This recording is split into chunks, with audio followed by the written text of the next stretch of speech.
Ethiopia has been in the news recently not because of war and drought, but thanks to extraordinary steps being taken to bring about gender parity. Its relatively new Prime Minister, Abiy Ahmed, recently filled half of his cabinet with women.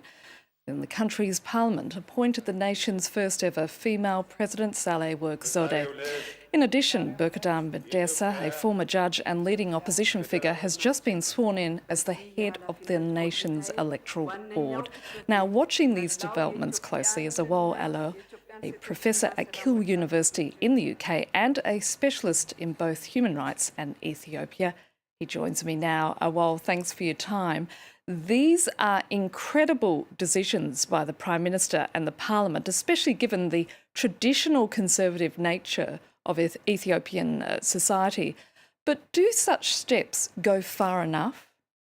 Absolutely. I think it is important to kind of situate these remarkable steps that Ethiopia has recently taken in terms of gender equality within the broader package of reforms that are being pushed through by this new Prime Minister, Dr. Abiy Ahmed, in terms of opening up the political process and allowing for a diverse range of conversations to take place about the future of the country and the kind of nation the Ethiopian people want to have. And this particular measure in terms of gender equality is very much the highlight of a number of impressive reforms that the government has been taking. Well, why is it happening now in relation to those steps being made towards gender parity? Over the course of the last 27 years, there has been persistent demand for democratic opening, particularly over the course of the last 3 years since November of 2015.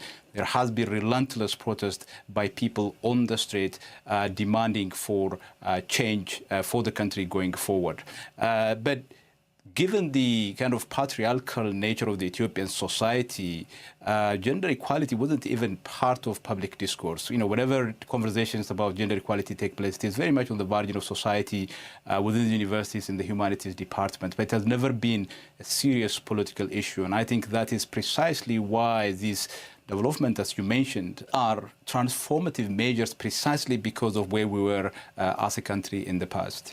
Appointing women, however, to half of your cabinet is indeed a major move, but how soon is it going to impact legislation or government policy?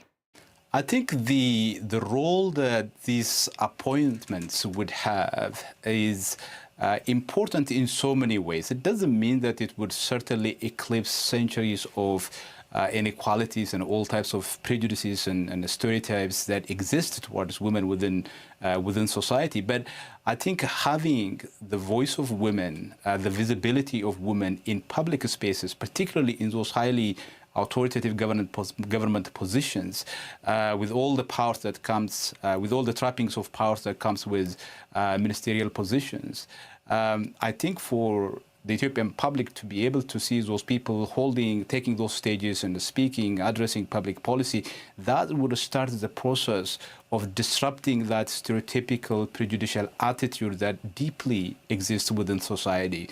And what it does is really begin to transform the mental terms of reference through which we look at the world, and through which we kind of evaluate and judge questions of competence and who is able and who is not.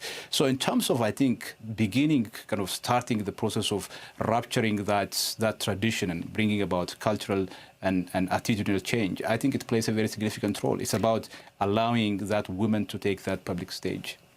That's certainly the case, well, as we know here at the 51%, how important it is to have role models. But I want to ask you, just how tough is it going to be for these women to be a female politician in a country such as Ethiopia? Well, I think the difference between these forms of authorities and other forms of authorities is the fact that this is sanctioned by the force of state. So people basically have no option really to abide by the decision they make. Now, this doesn't mean that there will not be a pushback from certain actors, colleagues, and the broader society.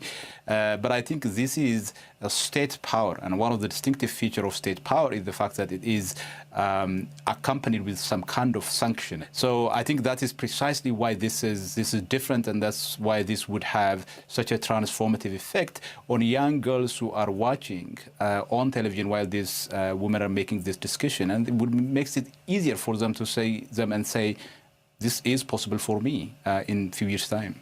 Awol Allo, it's been great speaking to you. Thank you so much. Thanks for having me.